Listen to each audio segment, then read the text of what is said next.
A Bíblia aí comigo, se você pode, ou o seu telefone, iPad, vamos ter o texto na tela. Lucas, capítulo de número 5, versículos de 1 a 11. Lucas, capítulo de número 5, versículos de 1 a 11, um texto muito conhecido. Esse texto, nós conhecemos ele como a pesca maravilhosa, diversos nomes, mas o texto diz o seguinte: certo dia, Jesus estava perto do lago de Genezaré e uma multidão o comprimia de todos os lados para ouvir a palavra de Deus.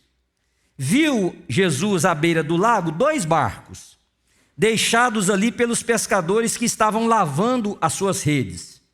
Entrou num dos barcos, o que pertencia a Simão, e pediu-lhe que o afastasse um pouco da praia. Então sentou-se e do barco ensinava o povo. Tendo acabado de falar, disse a Simão: vá para onde as águas são mais fundas, e a todos lancem a rede para a pesca. Ou seja, Jesus dirige a sua palavra a dois grupos dentro do barco. A Pedro, que era o timoneiro, falou: vai com o barco para o lugar mais fundo. E aos outros ele disse: lancem as redes para pescar. Simão respondeu: mestre, esforçamo-nos a noite inteira e não pegamos nada. Mas porque és tu quem está dizendo isto, vou lançar as redes. Quando o fizeram, pegaram tal quantidade de peixe que as redes começaram a rasgar-se. Então fizeram sinais a seus companheiros no outro barco para que viessem ajudá-lo. E eles vieram e encheram ambos os barcos, a ponto de quase começarem a afundar. Quando Simão viu isto, prostrou-se aos pés de Jesus e disse: afasta-te de mim, Senhor, porque sou um homem pecador. Pois ele e todos os seus companheiros estavam perplexos pela pesca que haviam feito.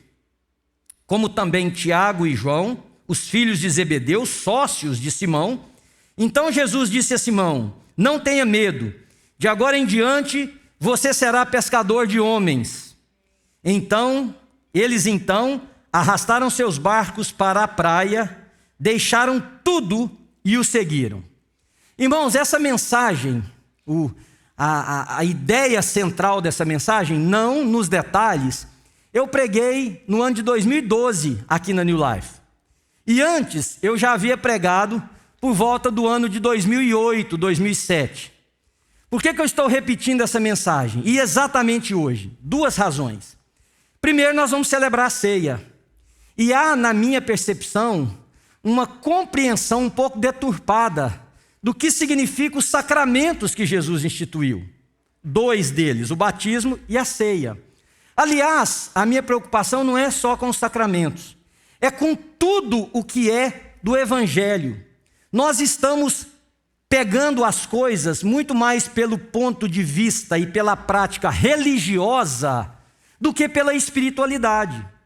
Então eu vejo pessoas, e aqui não estou dizendo nada individualmente, é uma ideia, eu vejo pessoas que tomam a ceia, mas essas pessoas não têm nenhuma relação com Cristo. Elas têm relação religiosa, elas pertencem a uma igreja, elas se afirmam nos dogmas e nas propostas religiosas, mas a vida está distante. Por exemplo, seus relacionamentos são atritosos, são agressivos. Se são esposas, os maridos não têm uma boa palavra sobre a sua esposa, e se são maridos, não tem sobre o marido da esposa, a esposa do marido, e se os filhos não olham e admiram os pais.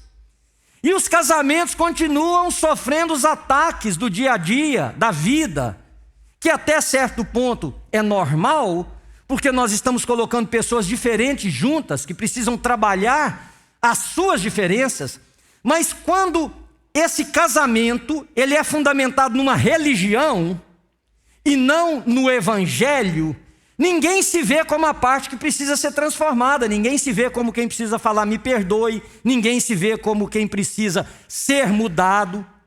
Então a minha preocupação com a nossa comunidade chamada New Life é que aqui na New Life, tudo o que for religiosidade a gente desconstrua cada dia mais e mais e mais.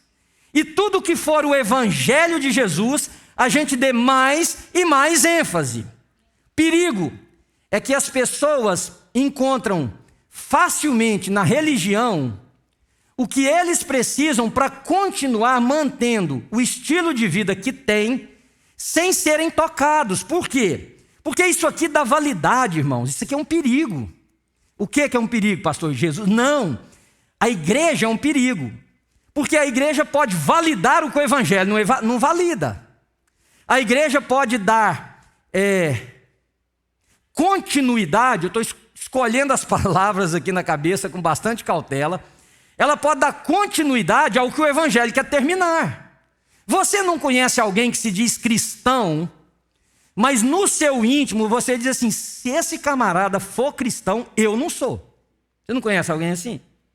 Alguém que diz que é cristão, mas você fala: como é que pode? Como é que pode os valores de vida ser estruturados dessa maneira se essa mulher diz que é cristã? Se esse homem diz que é cristão, mas a forma com que eles veem a vida, a forma com que eles lidam um com o outro, que lidam com as suas finanças, sexualidade, relacionamentos, é tão distante de Cristo que tem algo que não bate. Você não conhece alguém que tem um cargo numa igreja, mas você diz assim: como é que pode essa pessoa até ocupar esse cargo? Mas você vai conversar com a pessoa e diz: eu sou de Jesus. Bom, diante de uma afirmação como essa, qualquer refutação nossa cai por terra. Mas, irmãos, você não conhece alguém que religiosamente cumpre o script, mas que ninguém da sociedade o admira? Que não anda na luz? Que não tem uma vida que você possa dizer assim: esse homem é de Deus, esse homem anda na luz. Então, o que está errado? O que está errado é que você precisa entender que Jesus não veio fundar uma igreja. Pastor, você é pastor, nós estamos numa igreja. Não, presta atenção. Jesus não veio fundar uma igreja. Jesus veio chamar pessoas, salvar pessoas.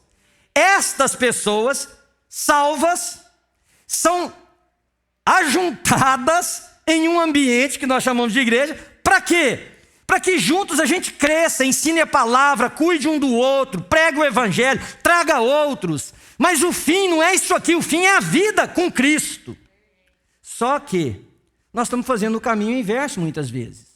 Nós estamos achando que isso aqui justifica.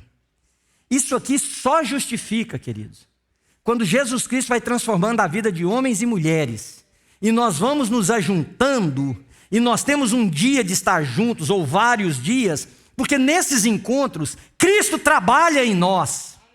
Cristo vai enchendo a nossa vida. Nós vamos aprendendo o evangelho, nós vamos entendendo o que é ser discípulo de Cristo e como servi-lo. Sabe para que a gente se ajunta? Não é para cumprir calendário religioso. Nós nos ajuntamos porque é bom celebrar a Deus. Sabe por que nós cantamos? E a gente precisava de vez em quando até rever essas práticas para elas não se tornarem mecânicas. Mas sabe por que nós cantamos? Porque nós queremos adorar a Deus. Sabe por que eu abro a Bíblia e prego para vocês? Porque eu quero cumprir o meu chamado de discípulo de Cristo, de ensinar o evangelho. Sabe por que a gente ora? Porque nós cremos que Deus nos ouve. Então isso aqui é a reunião dos filhos de Deus e daqueles que não conhecem ainda Jesus, para que eles possam conhecer a Jesus de Nazaré como único e suficiente Salvador. Então, hoje, eu tenho essas duas coisas na minha mente. O primeiro é relembrar a nossa comunidade. Quem somos nós? Quem somos nós aqui nesse lugar? E segundo, apresentar para aqueles que estão aqui a primeira, segunda, terceira, quarta vez, que não conhecem, o que essa igreja pensa? Você que está em casa, você que está em outro país, para que você conheça o que essa igreja pensa, o que nos interessa. Bom, eu vou começar a dizer para você o que não nos interessa como comunidade. Não nos interessa na New Life Church manter o status quo religioso. Não interessa. Esta igreja, pequena, média, grande, o tamanho que Deus conceder que ela venha a ser algum dia, ela tem um interesse, Qual é o interesse? É pregar o evangelho de Jesus a alguém. E é ajudar essas pessoas a se tornarem discípulos de Cristo. Não é dar validade a um processo institucional. Nós precisamos ter uma instituição. Nós precisamos ter normas que governam o que nós fazemos aqui. Sem elas, isso aqui perderia o eixo. Alguém com a natureza pecaminosa, como eu ou qualquer outro ser humano, facilmente tomaríamos as rédeas do processo como se fôssemos donos disso aqui. Então, é preciso que haja limites, é preciso que haja fatores que determinam as nossas ações, mas a nós, na New Life, interessa uma coisa. Por isso que o nosso moto é um lugar de esperança. É que aquele que está ferido, cansado, agredido, que não acha mais que tem espaço em igreja ou para a igreja, nós queremos te dizer que tem esperança para você encontrar um grupo que ama Jesus acima de tudo. Nós queremos dizer para você que nós queremos dar esperança para o rapaz, para a moça, que olha para a religião e fala: eu não me identifico com muita coisa que esse povo está impondo como regra. Por quê? Porque me julgam se o meu cabelo é grande ou pequeno. Se eu estou de uma camisa assim ou se eu estou com um terno. Se eu estou com a calça jeans que é rasgada aqui, eu não sou eu, é vocês, tá, gente? Até que eu precisava de uma calça dessa, eu acho. Mas você com essa calça aí e tal, enfim. O que nós queremos? Que o evangelho mude o seu coração. Porque não adianta mudar sua roupa se o coração está contaminado. Não adianta forçar um comportamento em você que Cristo não revelou ainda no seu coração, que precisa ser transformado, você vai voltar. A prática religiosa não sara, não cura, não transforma. Agora, se Jesus entrar no seu coração, e é isso aqui que nós sonhamos, você pode ter certeza que você vai ajustar os seus olhos com o olhar do seu Salvador. E aí você vai tratar as pessoas segundo a ótica de Cristo. O seu comportamento vai ser direcionado pela ótica de Cristo. Você vai tratar o seu esposo, a sua mulher, os seus filhos. Você vai olhar para a vida com o seu dinheiro. Você vai saber lidar com isso a partir de Cristo Jesus. Então, baseado nisso, nesse texto, eu queria ensinar 4 princípios para vocês que têm norteado aqui a New Life e que eu espero que Deus haja aqui na vida nossa e transforme muitas outras vidas para a gente celebrar essa ceia de uma forma muito intensa. Qual é o primeiro deles? O primeiro deles, queridos, é que nós precisamos perceber que o propósito de Cristo nas nossas vidas, individual ou coletivamente, é esse aqui, ó. É nos transformar em discípulos de Jesus. Quando eu fazia meu doutorado, eu tive que estudar a influência da religião no comportamento social. E a minha turma, o meu grupo dentro daquela classe, nós fomos estudar o que a religião como aquela que instituciona valores na vida da pessoa, que podem ser bons ou podem ser ruins. Então, o que nós descobrimos? Primeira geração de imigrante, como eu, a gente chega num país, você tem saudades da sua terra, você está desassociado da sua família, você tem buracos profundos no seu coração, você não é benquisto na sociedade, geralmente, que te recebe, você trabalha em trabalhos que você não gostaria de fazer se tivesse uma outra opinião, uma outra possibilidade. Enfim, há todo um processo de desassociação de quem você é.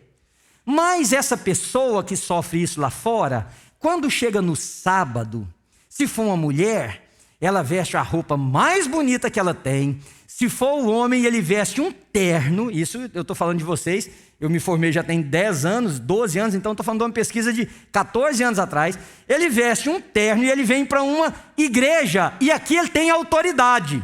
Então notem, aqui ele se sente uma pessoa desassociada, sem valores, sem princípios.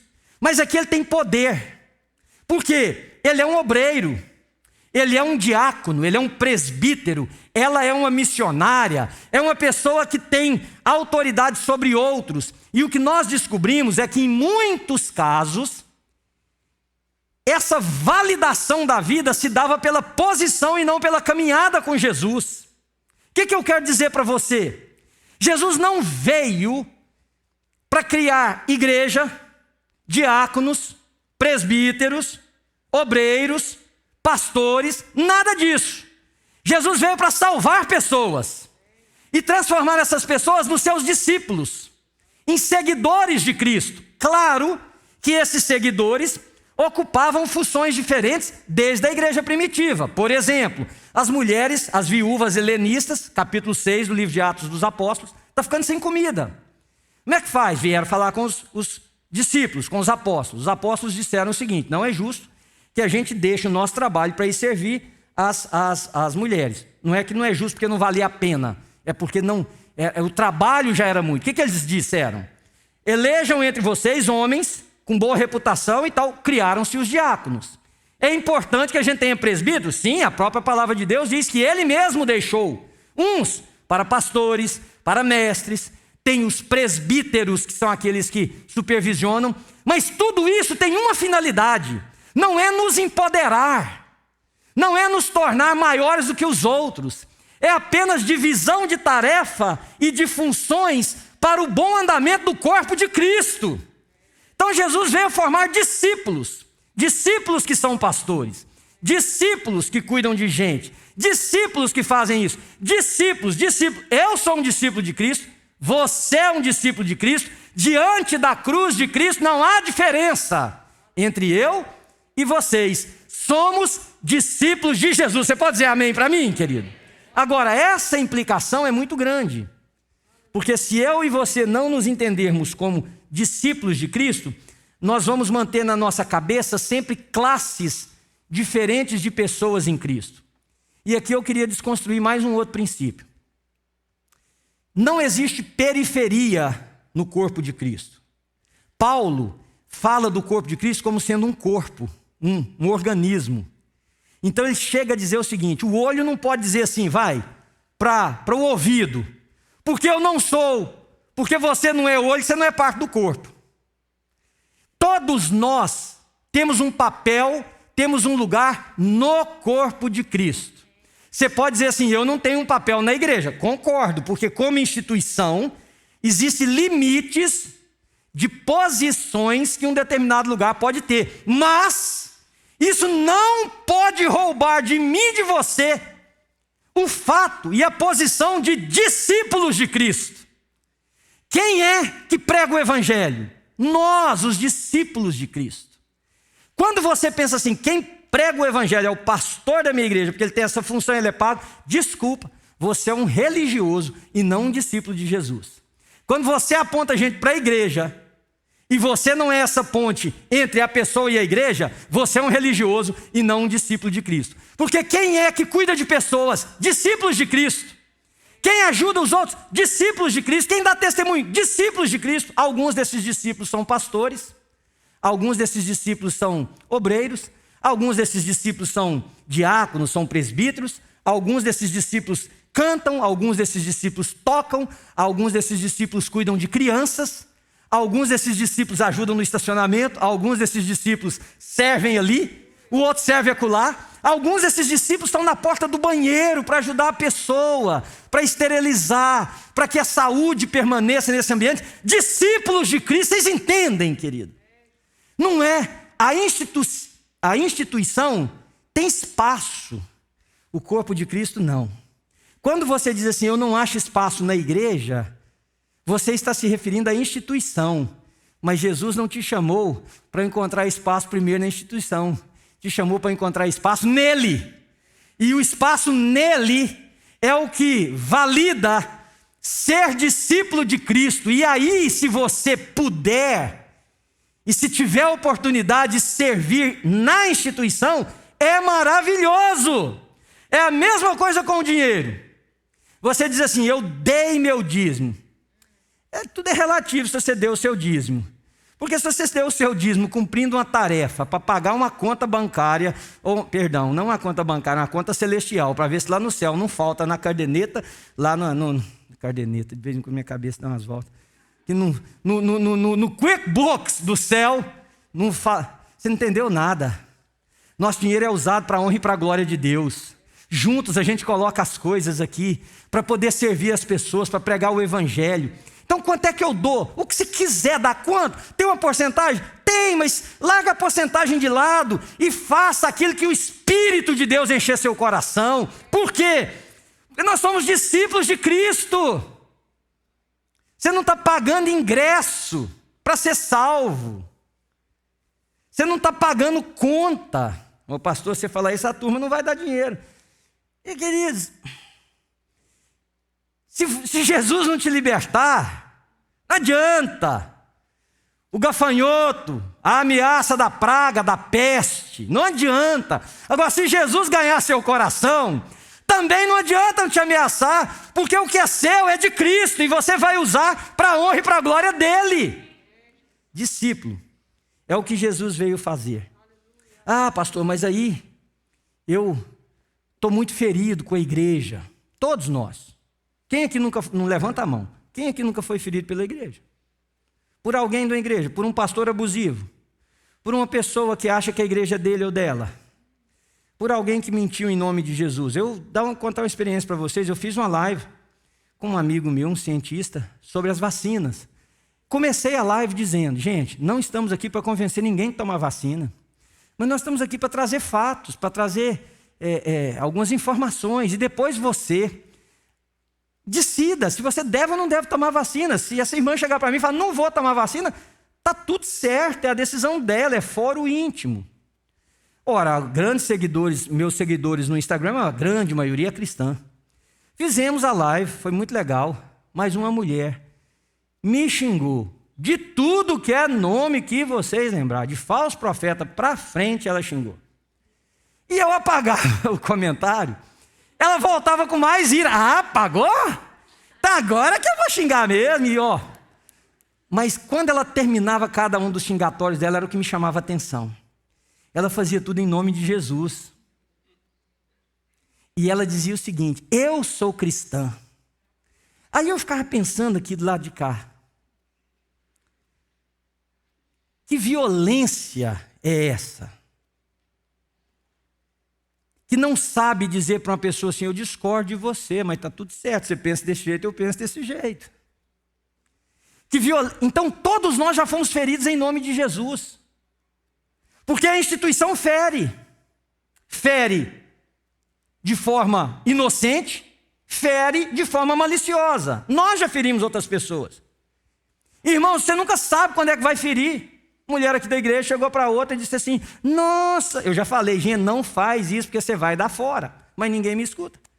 Nossa, que gracinha, tá grávida? Ela falou, não, é barriga mesmo.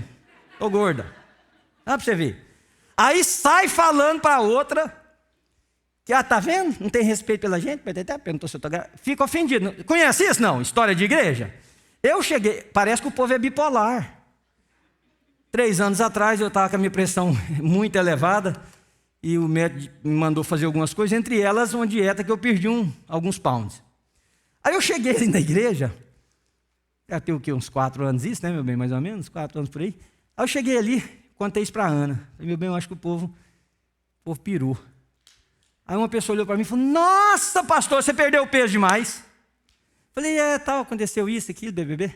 Desci, ó, daqui ao banheiro, desci. Ali embaixo passei para uma outra e falou, pastor, você engordou. Falei, você sobe lá em cima, sobe lá, conversa com a outra, decide o que aconteceu. Como assim? Eu emagreci ali, engordei aqui? Quem não foi ferido, irmãos? Agora veja, se nós não permitirmos que o evangelho cure as nossas feridas, o que gente ferida faz? Fere. Nós vamos continuar ferindo. Olha para o texto. Veja o tanto que Jesus teve que trabalhar o caráter de Pedro. Jesus teve que entrar no barco de Pedro. Eu fiz uma pesquisa sobre quantos barcos poderiam estar naquela praia.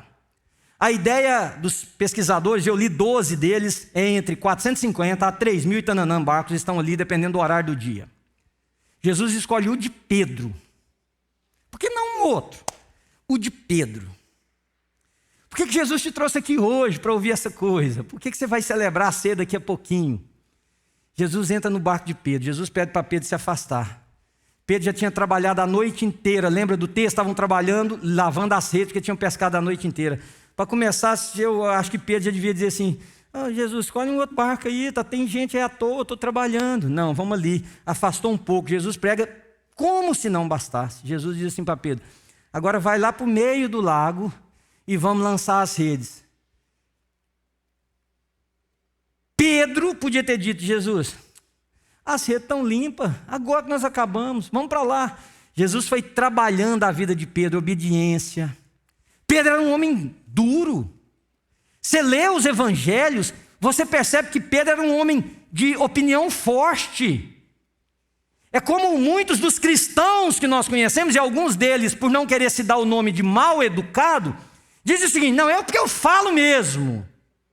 Pedro era esse cara duro, forte de opinião. Pedro não era um cara levado de um lado para o outro, porque ele viu a sogra dele ser curada. Vira a página da sua Bíblia, é um capítulo, querido. Nós estamos no capítulo 5, leu o capítulo 4 de Lucas. Jesus curou a sogra de Pedro, eu não sei se ele estava com raiva ou o que era, por causa do resultado da cura, mas Pedro não se tocou com a cura da sogra. Jesus fala para ele ir lá para o meio do barco, do lago, jogar as redes. E aí Pedro vai e joga as redes. Pedro teve que obedecer Jesus quando parecia contrário. É quando Deus fala para você: reconcilia, perdoa, não deixa esse negócio continuar assim. Mas eu estou ferido, ela me feriu, perdoa. Ele me feriu, perdoa. Eles me feriram, perdoe. Perdoar faz parte do caráter de Jesus, e Pedro teve que ser trabalhado para que agora, com as suas feridas curadas, ele pudesse se tornar um dos discípulos de Jesus. Eu e você não seremos discípulos de Cristo, nós vamos ser religiosos, nós vamos ocupar cargos em igrejas. Irmãos, por que nós temos tanta beligerância entre nós às vezes? Se não é por causa disso. Eu falei aqui no primeiro encontro, vou repetir, eu acho que eu preciso de uma terapia para me livrar desse negócio. 17, 18 anos atrás, mais ou menos, lá na igrejinha, 18 anos, uma pessoa veio num culto nosso. E naquela época, deixa eu te explicar, eu e a Ana fomos enviados como plantadores de igreja para cá da nossa denominação, sem nenhuma base, sem nenhum sustento, sem nenhuma estrutura. E o plantador de igreja, ele tem um tempo determinado para fazer dar certo, senão tem que fechar o projeto. Então, o plantador de igreja, ele é assim: tem um culto, vem 5 pessoas, no outro vem 7, ele fala: está crescendo. Se vem uma mulher grávida, ele conta 2, só para vocês terem ideia da neura que é o negócio, conta 2. Então esse rapaz veio para a igreja e eu comecei a discipulá-lo, um homem na verdade. Ele se converteu, a mulher dele se converteu. Eu estava preparando para batizá-los. Um dia comecei a dar falta deles. 1 domingo, 2 domingos, 3 domingos, deu falta. Um dia da semana eu estava aqui nesse prédio fazendo uma reunião para ver se nós conseguiríamos vir para cá. Acabou a reunião, eu fui à padaria que tem aqui. Quando eu estou atravessando a rua, alguém me chamou pelo nome, eu olhei, era ele, do outro lado da calçada. Falei: rapaz, que coisa boa te ver, vamos ali na padaria tomar um café comigo. Ele veio, nós fomos conversando. Falei: escuta, 3 domingos que eu não te vejo, está tudo bem? Aconteceu alguma coisa? Ele disse: pastor, não vou voltar mais à igreja não. Eu falei: mas por quê? Você estava se preparando inclusive para ser batizado? Ele falou assim: lembra o último domingo que eu fui? Tinha um rapaz sentado do lado esquerdo, logo na frente. Eu sempre, depois desse culto, eu sei onde cada um de vocês estava sentado. Se eu gastar 2, 3 minutos olhando aqui, agora com as máscaras fica mais difícil, mas eu ainda consigo memorizar onde cada pessoa estava. E quando ele me falou, eu sabia exatamente quem era a pessoa. Ele disse assim: pois é, pastor, nós éramos parceiros de farra. Eu e aquele cara, nós já fizemos bagunça demais. Ele tomou a mulher do melhor amigo dele. Pastor, a gente bebia de ficar caindo. Vocês estão reparando de quem que ele estava falando? Nós. Aí quando ele terminou, ele falou assim: essa igreja não vai ser uma boa igreja se aquele cara estiver lá. Aí eu falei assim: escuta, você acabou de morrer pela boca.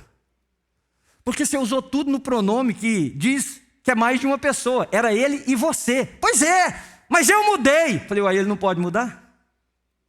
A graça de Deus que te alcançou não pode alcançar ele? Aliás, eu estava com vontade de falar assim para ele: eu acho que alcançou ele e não você. Porque para ter esse tipo de pensamento, quem precisa de redenção é você e não ele. E não foi mais mesmo, por causa do rapaz. Isso não tem nada a ver com Jesus, quer dizer, a gente não perdoar. Quantas vezes a gente foge de ambientes por causa de alguém que professa a fé nossa? Quantas vezes você não ajuda, não se dá? Porque aquele líder lá, ele é assim ou ele é assado, eu não vou servir. Eu e aquela pessoa não damos certo. Eu fico pensando, o que é isso? Pode ser qualquer coisa, menos igreja de Jesus. Isso é instituição humana, isso é uma empresa, isso é um local de trabalho. Porque discípulos de Cristo, ao se verem perdoados, quando não mereciam ser, são as pessoas que mais aceitam os outros. E todos nós temos problemas. Mas quando a gente tem problema, a gente resolve como discípulo de Jesus. Vocês estão tão em silêncio que eu estou pensando assim, tá? Está me entendendo? Terceiro conceito, rapidinho aqui.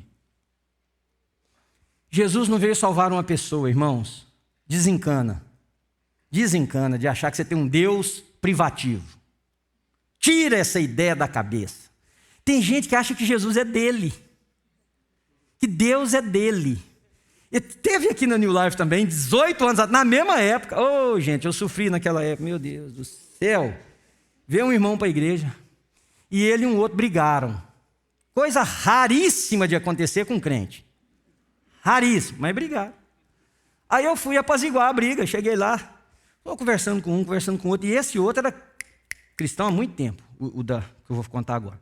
Ele foi, virou para mim no meio e falou: pastor, deixa. Pôs a mão assim, ó. Falou: deixa. Eu já entreguei ele para Jeová. Deixa ele, Jeová. Aí eu não aguento, gente. Eu falei: uai, Jeová é seu jagunço? Eu não aguento. Eu não sabia que você tinha contratado Deus para ser seu grileiro, seu pistoleiro. Não, e ele assim, já entreguei ele para Jeová. Como se o chicote no homem. Qual que eu falei: rapaz, quem está precisando apanhar é você. O Evangelho nos une, queridos. Veja o versículo 7. Pedro, o barco era dele, as redes eram dele, de Tiago e de João, filhos de Zebedeu, eles eram dono de uma empresa de pesca. Quando Jesus manda jogar a rede, vem tanto peixe, que Pedro podia dizer: resolvemos a situação. Eles tinham trabalhado a noite inteira, não tinham pegado peixe, eles viviam daquele jeito, botamos as contas em ordem, vai ter lucro, esse negócio vai dar certo. Agora vamos fazer uma análise espiritual. Peixe na Bíblia tem diversos significados, mas se você ler o Novo Testamento com muito cuidado, você vai ver que peixe na Bíblia sempre se refere a pessoas.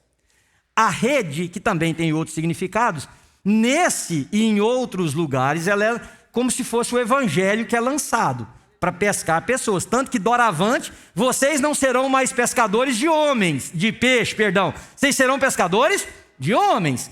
Então, quando Pedro joga essa rede de pesca que ele tanto, se esses peixes são pessoas, e se essa rede é o evangelho, se Pedro não tivesse a ajuda do outro barco, teria perdido um barco cheio de pessoas. Eu tive o cuidado de examinar quantos peixes caberiam num barco. Dado o tamanho dos peixes, cerca de 357 peixes naquele barco, para encher o barco. 357 peixes era o peso que aquele barco suportava em média. Se o peixe fosse menor, mais, se fosse maior, menos. O que isso quer dizer? Quando Pedro vê aquilo, ele chama o outro barco: vem me ajudar, vem nos ajudar. Irmãos, isso aqui é a New Life, é uma agência do reino de Deus na terra. Somos nós, um tem um dom, o outro tem outro dom. Um sabe uma coisa, o outro sabe outra. Juntos nós construímos o reino de Deus, juntos nós lançamos redes, juntos nós buscamos peixes, e juntos nós trazemos esses peixes para a salvação, para a segurança. Quando você se isenta por partidarismo, quando você se isenta por preguiça, quando você se isenta por qualquer outra coisa, você não entendeu o que é ser discípulo de Jesus e o que é pertencer ao corpo, porque isso não é nosso, meu, seu, é nosso coletivamente. Então, em Cristo, o Evangelho nos ensina a trabalhar em equipe. Quantas pessoas nós poderíamos estar alcançando a mais se você estivesse fazendo o que você não está? Quantas pessoas nós poderíamos cuidar mais se você se visse tão importante e responsável por isso aqui quanto eu ou qualquer outra pessoa? Quantas pessoas mais nós poderíamos estar ensinando o caminho da cruz se cada um de nós cumprisse só o seu papel? Só o seu papel. o seu papel no corpo de Cristo. Que papel, pastor? De discípulo de Cristo. Você se omite porque tem feridas? Você se omite porque tem preguiça? Você se omite porque joga a responsabilidade para outros? Você se omite, você pode dar validade na sua omissão, mas ela não tem validade para aquele que nos chamou, porque ele nos chamou de um mundo de trevas para a sua maravilhosa luz. Quando alguém não vê a luz de Cristo, porque eu nego ser um discípulo de Cristo, se aplica a mim e a você a profecia de Ezequiel: eu te coloquei como um atalaia na minha casa. Se você vê o ímpio na sua vida de impiedade, no seu caminho de iniquidade, e não avisar, ele vai morrer. Mas o sangue dele, eu cobro de quem? Das tuas mãos. Irmãos, nós somos discípulos de Cristo. Jesus morreu por você. Jesus não morreu para você botar um nome num pedaço de papel, pertencer à igreja A, B ou C, dar um dinheiro de vez em quando ou semanalmente, ou seja lá o que for, cumprir dogmas que aquela igreja atribui como sendo válidos ou não válidos.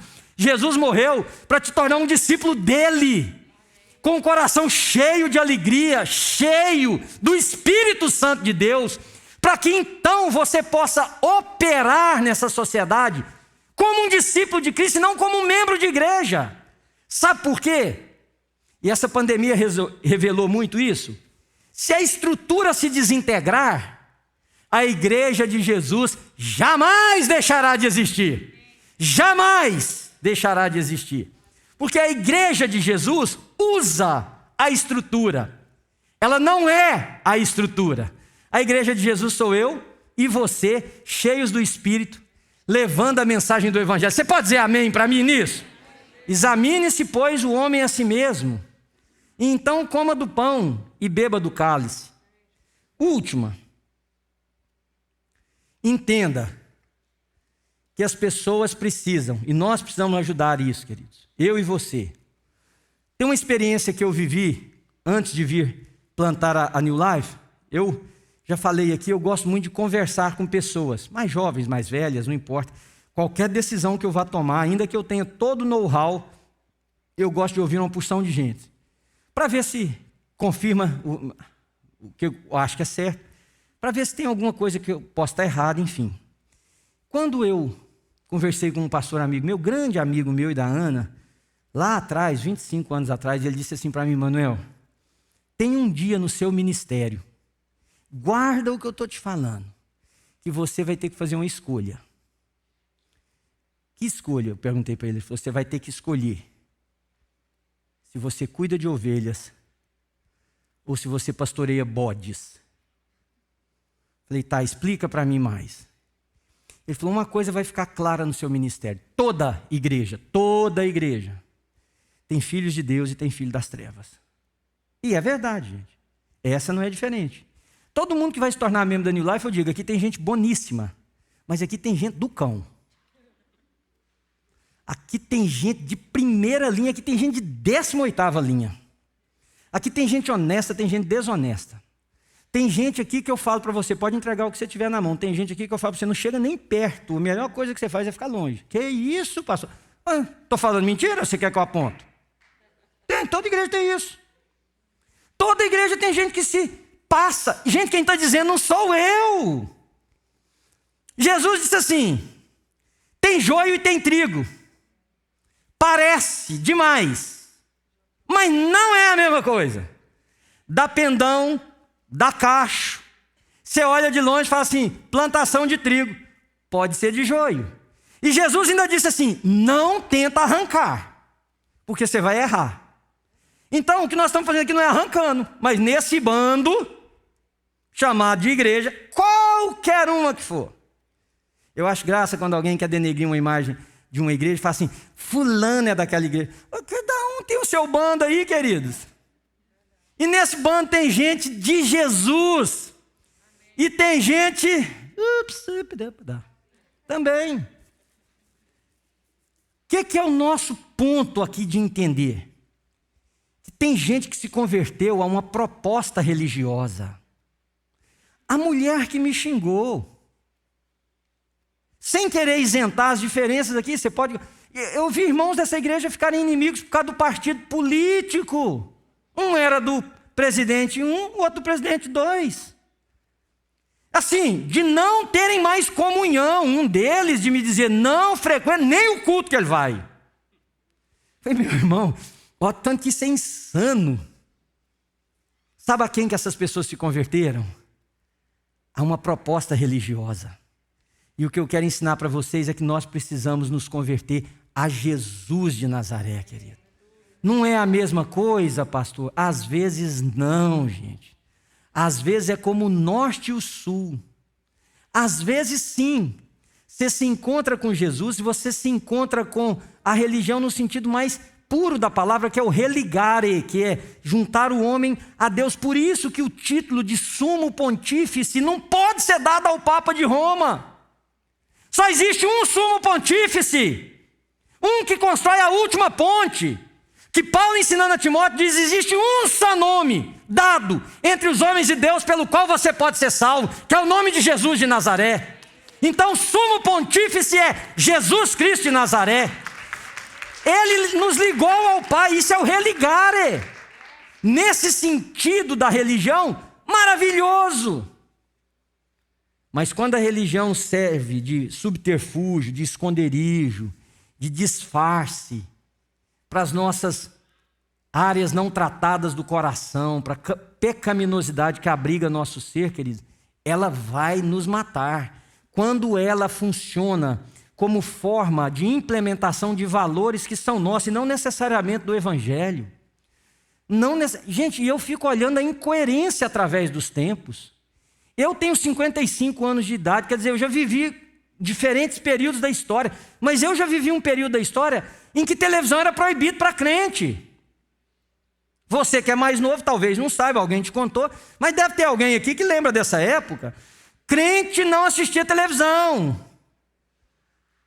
Passaram-se 30 anos, não só assiste televisão, como tem uma televisão portátil. Aí um dia eu cheguei para um pastor amigo meu, eu falei, me ajuda a entender esse negócio, porque ele foi um desses. Falei, o que você fala agora? Não, pastor, porque você sabe. Falei, fala para mim, porque não está me esclarecendo para estar vindo nenhuma. Você foi um que chegou e falou que se crente... E assim, eu vi cada caso, eu vi gente que não assistia, só ouvia a televisão, ele ficava de costas para a televisão. Estou falando para vocês, está lá a televisão passando, o cara de costas assim, lá escutando. Quer dizer, agora e hoje? Então quer dizer, deixou de ser pecado? Pecado então é temporal?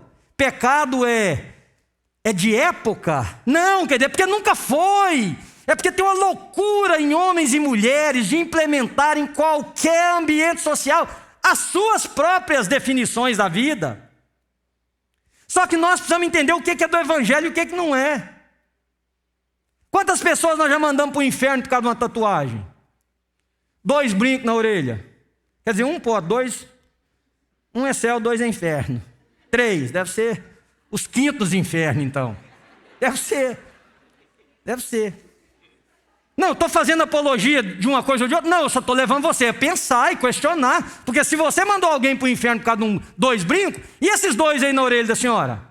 Não, e agora o cara que está com brinco? E nada contra também, se o cara está com brinco ou não está com brinco.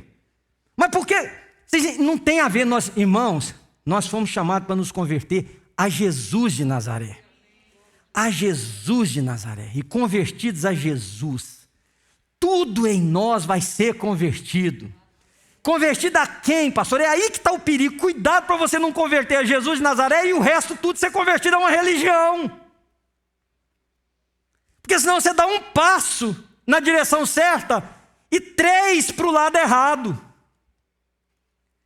Porque quando Jesus entra no barco de Pedro, e Pedro vê tudo aquilo, Pedro tem que se prostrar diante de Jesus e diz assim para ele: afasta de mim que eu sou pecador. Eu e você precisamos reconhecer isto. Eu sou pecador, Senhor. Eu, sem o Senhor, vou criar fundamentação que não tem nada a ver com o Senhor. Sem o teu Espírito na minha vida, eu vou me tornar um homem agressivo, violento, duro. Eu vou mentir, vou justificar coisas pela mentira, eu vou tratar as pessoas mal, eu vou ver a sexualidade de uma forma pervertida e vou tentar dar validade a ela, eu vou usar meu dinheiro da forma que eu quiser. Sem conversão ao Senhor, eu não vou entender o que é ser de Cristo. Agora, Senhor, uma vez convertido ao Senhor, converte tudo que há em mim ao Senhor. E, irmãos, quando você conhece um discípulo de Jesus, você conhece alguém diferente. Você conhece alguém diferente. Pedro podia ter dito: Jesus, desculpa, ó. Uma vez, eu também passei essa experiência aqui na igreja, brincadeira, eu vinha muito nos ensaios do louvor, muitos anos atrás. Aí um dia eu vim, o pessoal estava aqui, não era nem nesse palco aqui ainda, era o outro antigo. Aí eu subi aqui, fiquei cantando, um engraçadinho falou assim para mim: pastor, prega. Só prega. Entenderam a mensagem, né? Que Deus a tenha. Pastor, só prega. Irmãos, presta bem atenção. Pedro podia ter dito para Jesus: Jesus, com todo respeito, eu entendo de pesca, eu sou dono dessa companhia. Minha vida é isso aqui, eu nasci aqui, eu sou tarimbado, eu sou um homem da água aqui, olha. Não tem peixe, você não está entendendo, o sol está a pico. Irmãos, você não sabe o que é o calor naquele lugar. O sol está a pico, esses peixes. Eu pesquei na hora certa, no lugar certo. A turma aqui informa: está dando peixe em tal lugar, a gente vai todo mundo para lá. Jesus não, ele teve que se submeter.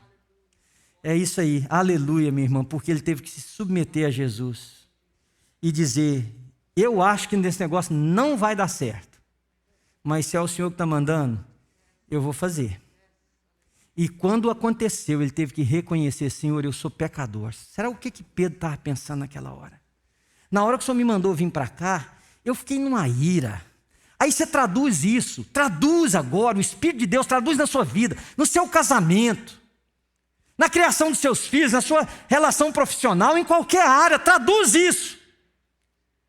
Jesus falando para você: olha lá, aí sobe isso que é do homem, sobe isso que é da carne, sobe isso que não tem domínio do Espírito, e você devia dizer: o Senhor está mandando, eu vou fazer.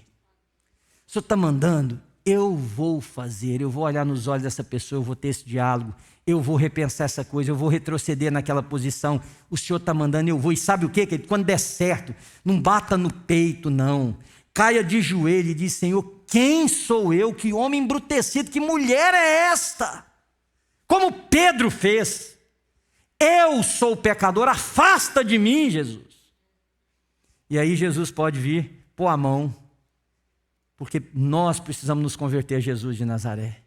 E quando isso acontecer, queridos, nós vamos ter uma comunidade de irmãos que amam a Deus acima de tudo, que estão dispostos a questionar qualquer valor que não seja do Evangelho, mas acima de tudo, que esteja disposto a viver de tal maneira que naquilo que foi dito para os discípulos de Jesus, naquilo que falam de vós, que não falem como difamadores, como caluniadores, como quem vive uma vida errada, que as pessoas possam falar de vocês, mas que não apontem em vocês aquilo que nos distancia de Jesus.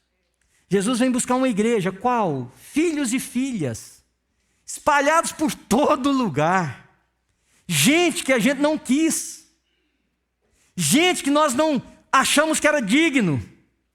Por isso que Jesus usou uma frase muito dura para os religiosos, dizendo que prostitutas e meretrizes iam chegar na frente deles no céu. Jesus não estava fazendo apologia ao pecado. Jesus estava fazendo uma explicação do que uma cerviz, do que uma pessoa dura com a religião. Porque o pecador sabe que precisa de ajuda. Um religioso se acha auto-justificado e nunca muda, porque não conhece a Jesus de Nazaré. Examine-se, pois, o homem a si mesmo, e depois beba do cálice, coma do pão e beba do cálice. Então eu queria convidar você para nós fazermos isso agora.